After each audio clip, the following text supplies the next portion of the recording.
are continuing with the module Respect, and today's activity is called Respectful Print. Now, in this activity, Respectful Print, we are teaching children to be media literate. We are bringing in the skill of media literacy through this activity. And it also means that as children, what we see, and sometimes we may also be part of communicating to others through media. While they get into careers and other things where they have to communicate, we are showing them what is respectful and what is disrespectful. Now let's begin by a recap always. Talk to them about the previous activity of music. Remember, we had the lyrics and the music to bring in the concept of respect. Just touch upon it to see if they remember.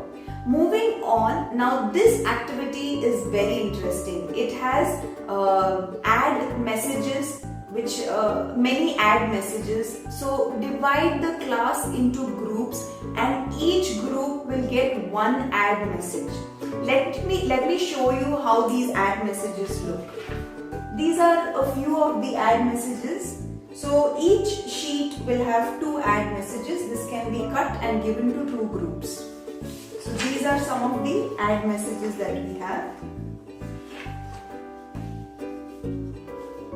Yeah. Likewise, we have more ad messages. So once you see that there are ad messages, the next part is that there is a rubric assessment for each of the media ads that are being given. Now this is somewhat like this. Yeah, this is how it looks. What is in this rubric? Now the criteria. Okay, so every media has to be assessed on 3 different criteria. The first one is language choice.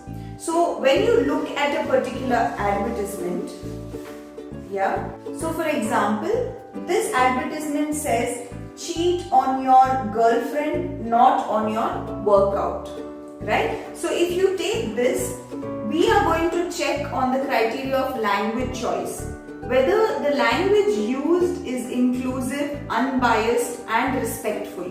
If it is, you give a rating of 4.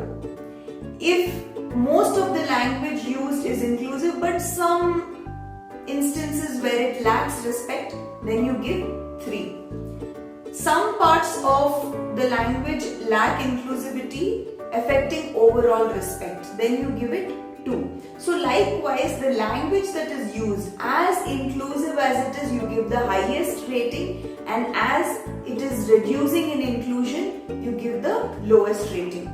Next is representation, the second criteria, which is whether the advertisement portrays individuals and groups fairly, avoiding any kind of stereotypes or negative assumptions. So as long as there is no judgment around it, then you give it a highest rating, and as this is reducing, you give lower rating. The next is diverse perspectives, whether it includes diverse perspective, ensuring a well-rounded and respectful representation. If it is yes, then you give the highest. As it is declining, you go to the lowest.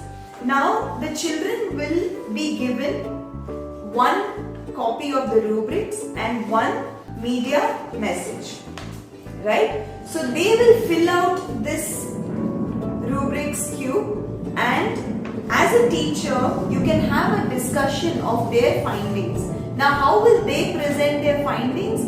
They will give a small presentation of their findings, and once they have presented this, you will have as a teacher this table for all the advertisement messages, and whatever the children have presented, that can be entered here and recorded for everyone to see.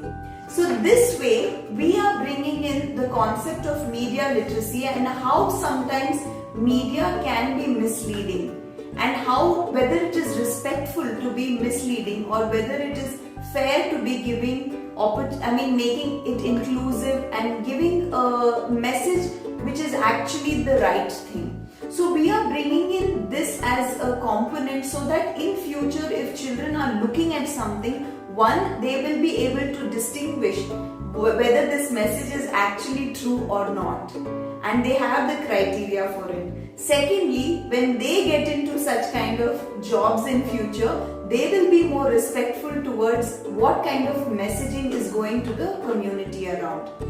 We hope that we have left something that is going to make everyone around think. And I think, isn't this a respectful way of doing an activity? Yes, it is. We leave you with this. Thank you so much, and we'll see you soon.